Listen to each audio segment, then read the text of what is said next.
4 ఏళ్ల క్రితం నాటి మాట. ఓనాడు పృథ్వీతో ఆమె తల్లి వరలక్ష్మి, నాన్న పృథ్వీ, ఈ ఒక్కరోజు సెలవు పెట్టకూడదు? ఎందుకమ్మా? వికారాబాద్లో మీ నాన్నగారి ఫ్రెండ్ మహేంద్ర గారి కూతురు పెళ్ళుంది. అయితే అయితే అంటావేంట్రా? నువ్వు ఆ పెళ్లికి వెళ్ళి రావాలి. మన కుటుంబంలో నుంచి ఎవరూ రాకపోతే మహేంద్రన్నయ్య బాధపడతారు. అమ్మ ఇలా చెప్పా పెట్టకుండా మానేస్తే ఆఫీస్లో తిడతారు. వాళ్ళకి ఒక్కరోజు ముందైనా ఇంటిమేషన్ ఇవ్వాలి కదా.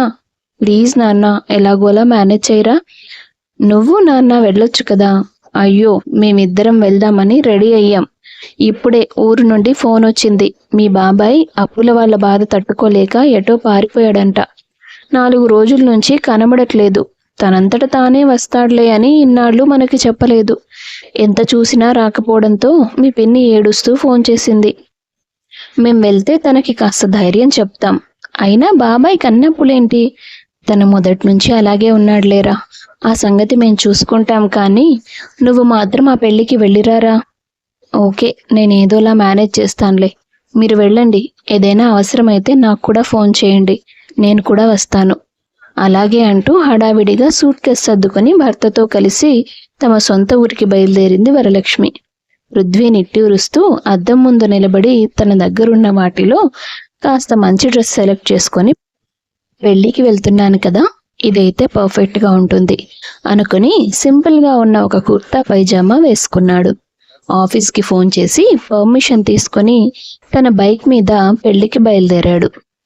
పెళ్లి చాలా గ్రాండ్గానే చేస్తున్నారు. చాలా మంది వచ్చినట్టున్నారు. ఇంతమందిలో ఎవరు రాకపోతే మాత్రం ఎలా తెలుస్తుంది అని అనుకుంటూ ఉండగానే మహేంద్ర పృథ్వీని గమనించి అతని దగ్గరకు వస్తాడు. పృథ్వీ, ఎలా ఉన్నావు? ఎన్ని రోజులైందిరా నిన్ను చూసి.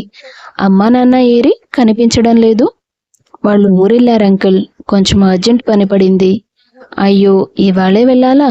పోనీలే, నువ్వైనా వచ్చావు. పెళ్లి హడావిడి కదా, మళ్ళీ కలుస్తామో లేదో. తప్పకుండా భోజనం చేసి వెళ్ళు అని చెప్పి మహేంద్ర పందిట్లోకి వెళ్ళాడు. అబ్బా, ఇక్కడ ఎంత కలర్ఫుల్గా ఉందో. అన్నీ లంగామోణిలు, చీరలే. ఆఫీస్లో మా వాళ్ళంతా ఎప్పుడూ ఆ ప్యాంట్లు షర్ట్లు వేసుకొని అబ్బాయిలా తిరుగుతూ ఉంటారు. ఇలాంటి పెళ్ళిళ్ళకి మాటిమాటికి రావాలి, ఈ కలర్స్ చూడ్డానికైనా అనుకున్నాడు. అంతలో నీలం రంగు పరికిణీలో ఓ అమ్మాయి అతని దగ్గరికి వచ్చి, కూల్ డ్రింక్ తీసుకోండి అంటుంది. పృథ్వీ క్యాజువల్గా కూల్ డ్రింక్ తీసుకుంటూ ఆ అమ్మాయిని చూస్తాడు. ఆమె చాలా అందంగా ఉంది.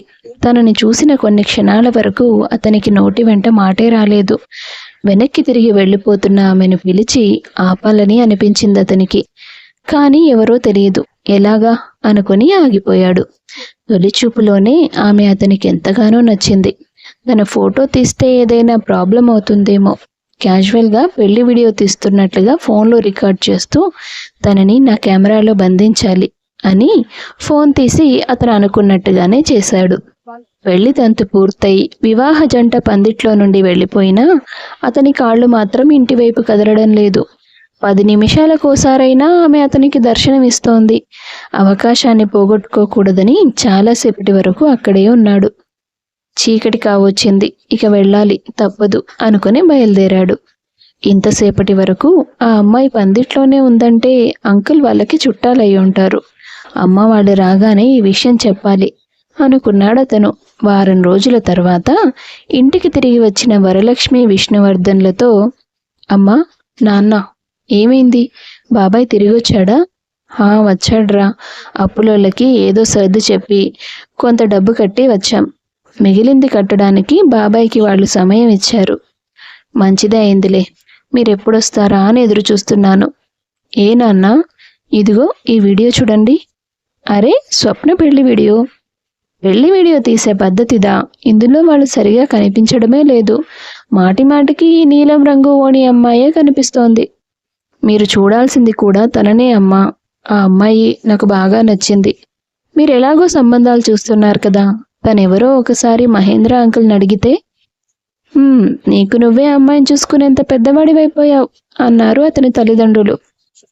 సరే అని మహేంద్ర ద్వారా ఆమె వివరాలన్నీ కనుక్కున్నారు. పృథ్వీ అదృష్టం కొద్దీ వాళ్ళు సంబంధానికి అమ్మాయి కుటుంబం వాళ్ళు ఒప్పుకున్నారు. పృథ్వీ సంయుక్తల పెళ్లి జరిపించారు. సంయుక్త, నీ పేరు చాలా బాగుంది. పేరు బాగుందని పెళ్లి చేసుకున్నారా? అబ్బో, చురికే అమ్మాయి గారు.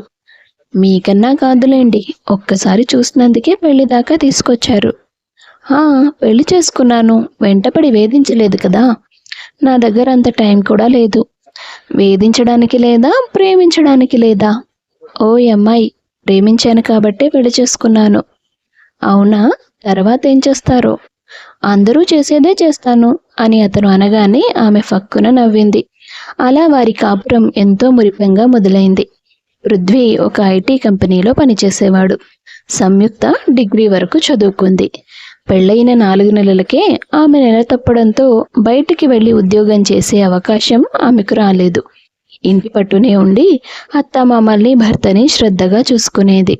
పెళ్ళైన ఏడాది తర్వాత వాళ్ళకి ఒక మగబిడ్డ జన్మిస్తాడు. ఆ తర్వాత ఆమె బాబు ఆలనా పాలనలో పడిపోతుంది. తెలియకుండానే రోజులు గడిచిపోతున్నాయి వాళ్ళకి. బాబుకి 3 ఏళ్లు నిండిన తర్వాత విష్ణువర్ధన్ రిటైర్మెంట్ తీసుకుంటాడు. పృథ్వీ, సంయుక్త ఇద్దరు జాగ్రత్తగా ఉండండి, మేం బయలుదేరుతాం. అదేమిటత్తయ్య, మీ కొడుకు, కోడలు, మనవడు ఇక్కడ ఉంటే మీరు వెళ్ళి ఊర్లో ఉండాల్సిన అవసరం ఏంటి? మన కుటుంబం ఇక్కడే సంపూర్ణంగా ఉంది కదా.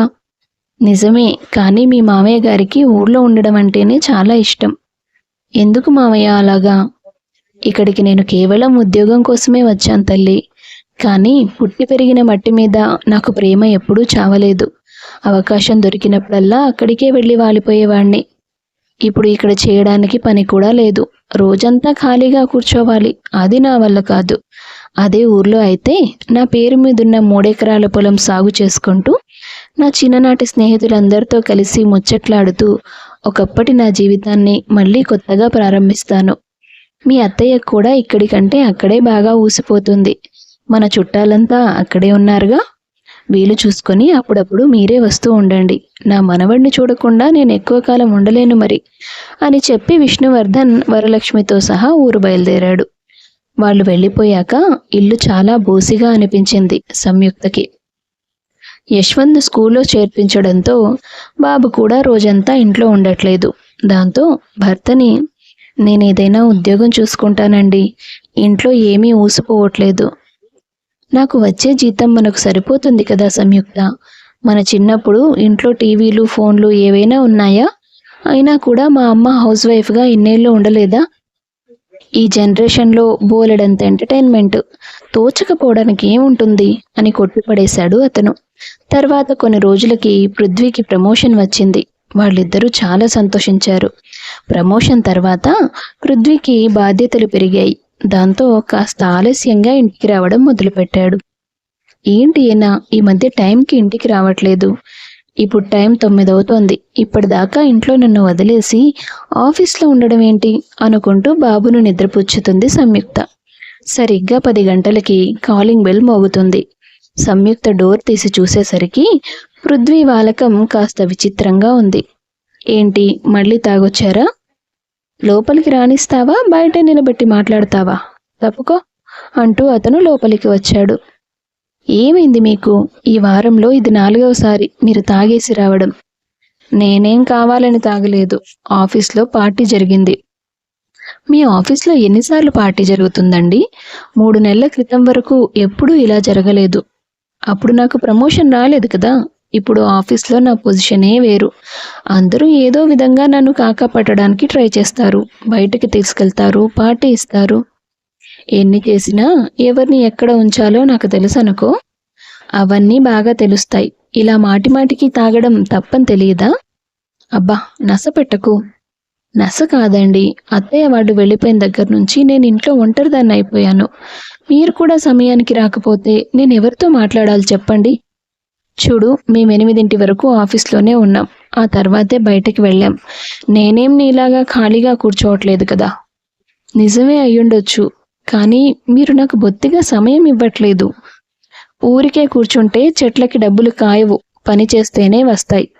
నాకున్న వర్క్ ప్రెషర్ అలాంటిది.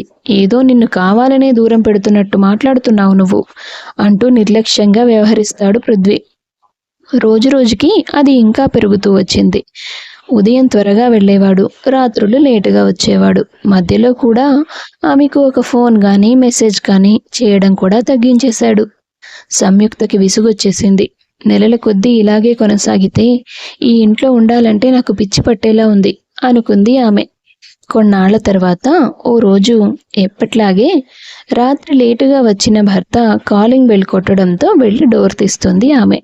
అతన్ని పలకరించకుండా ఫోన్ మాట్లాడుతూ మళ్ళీ తిరిగి గదిలోకి వెళ్ళిపోతుంది. ఏంటిది, మళ్ళీ తాగొచ్చానని గొడవ చేస్తుందనుకుంటే నవ్వుతూ లోపలికి వెళ్ళిపోయింది. అయినా ఈ టైంలో దీనికి ఫోన్ చేసేదెవరబ్బా? ఏమోలే అనుకుని ఫ్రెష్ అయ్యి నిద్రపోయాడతను. ఓ 2-3 రోజులు ఆమెను గమనించాడు.